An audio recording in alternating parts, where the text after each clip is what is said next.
BJP మళ్ళీ అధికారంలోకి వస్తే సామాజికంగా ఆర్థికంగా వెనుకబడిన వర్గాలు, ముస్లిం, క్రిస్టియన్, అల్పసంఖ్య వర్గాల వారికి రాజ్యాంగం కల్పించిన రిజర్వేషన్లు రద్దు చేస్తామని ప్రధానమంత్రి నరేంద్ర మోదీ, అమిత్ షాలు చెప్పడం రాజ్యాంగ విరుద్ధమని, ఇది దేశ పౌరుల హక్కుల కాలరాయడమేనని ఇండియా కూటమి బలపరిచిన విజయవాడ పశ్చిమ నియోజకవర్గ సిపిఐ అభ్యర్థి జి కోటేశ్వరరావు చెప్పారు. మోదీ, అమిత్ షా ప్రకటనలపై ఇక్కడ పోటీ చేస్తున్న బీజేపీ అభ్యర్థి, వైసీపీ అభ్యర్థి తమ వైఖరిని స్పష్టం చేయాలని డిమాండ్ చేశారు. సామాజిక ఆర్థిక పరిస్థితులు, మత ప్రతిపాదికన రాజ్యాంగం కల్పించిన రిజర్వేషన్లను తాము కట్టుబడి ఉన్నామని ఆయన స్పష్టం చేశారు. జి కోటేశ్వరరావు బుధవారం 42వ డివిజన్ హౌసింగ్ బోర్డు కాలనీలో ఎన్నికల ప్రచారం నిర్వహించారు. ఇంటింటికి వెళ్లి ప్రజా సమస్యలు తెలుసుకొని పరిష్కారానికి కృషి చేస్తానని తెలిపారు. ఈ సందర్భంగా ఆయన మీడియాతో మాట్లాడుతూ తనకు ప్రజల నుంచి మంచి స్పందన వస్తుందని, ప్రస్తుతం పోలింగ్ ఈవీఎంల్లో తనకు 5వ నెంబర్ వచ్చిందని, ఎన్నికల ఫలితాల్లో మాత్రం తాను నెంబర్ 1గా ఉంటానని ధీమా వ్యక్తం చేశారు.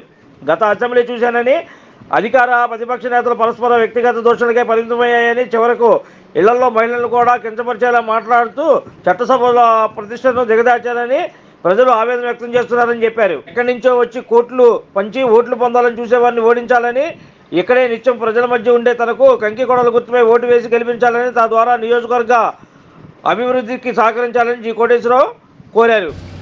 కేంద్ర బీజేపీ ప్రభుత్వం మరలా మేము అధికారంలోకి వస్తే మతపరమైనటువంటి రిజర్వేషన్లు రద్దు చేస్తామని చెప్పి సాక్షాత్తు ప్రధానమంత్రి రాజస్థాన్ ఎన్నికల్లో ప్రకటించాడు.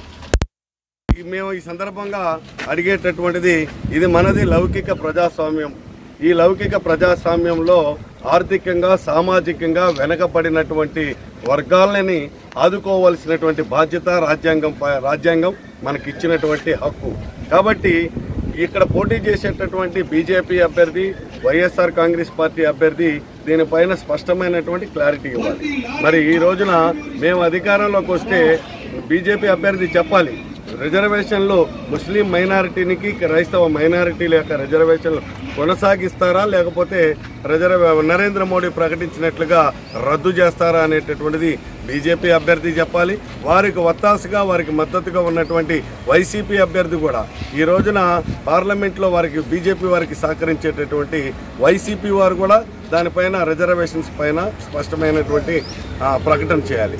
ఇండియా కూటమిగా సిపిఐగా మేము చెప్పేటటువంటి ఖచ్చితంగా దేశంలో భారత రాజ్యాంగంలో అంబేద్కర్ రచించినటువంటి రాజ్యాంగంలో క్లియర్గా స్పష్టంగా ఉన్నది.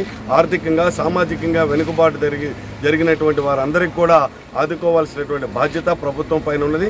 మేము ఖచ్చితంగా మతపరమైనటువంటి రిజర్వేషన్ల, లేకపోతే ఆర్థికంగా, సామాజికంగా ఇచ్చినటువంటి రిజర్వేషన్ల అమలు కోసం కృషి చేస్తామని చెప్పి ఈ సందర్భంగా ప్రజలందరూ కూడా విజ్ఞప్తి చేసేది, ఈ రోజున ఎక్కడి నుంచో వచ్చి కోట్ల రూపాయలు ఖర్చు పెట్టి నోట్లు కొనుగోలు చేసుకొని అందలం ఎక్కాలనేటటువంటి అభ్యర్థి ఒక ప్రక్కన, నిత్యం ప్రజల కోసం అందుబాటులో ఉండి ప్రజా సమస్యల మీద పనిచేసేటటువంటి కమ్యూనిస్ట్ పార్టీ అభ్యర్థిగా నేను ఒక ప్రక్కన పోటీ చేస్తా ఉన్నాం. ఖచ్చితంగా మీరు ఓటు వేసి గెలిపిస్తే ప్రజలకు అందుబాటులో ఉంటూ మెరుగైనటువంటి సౌకర్యాల కల్పన కోసం, నియోజకవర్గ అభివృద్ధి కోసం కృషి చేస్తానని చెప్పి, దానికోసం మీ అందరినీ కూడా కంకికొడల గుర్తు మీద ఓటు వేయమని చెప్పి నా సీరియల్ నెంబర్ 5వ నెంబర్ పైన ఓటు వేసి బటన్లోకి గెలిపించవలసిందిగా ఈ సందర్భంగా ప్రజానికానికి అందరూ కూడా విజ్ఞప్తి చేస్తాం.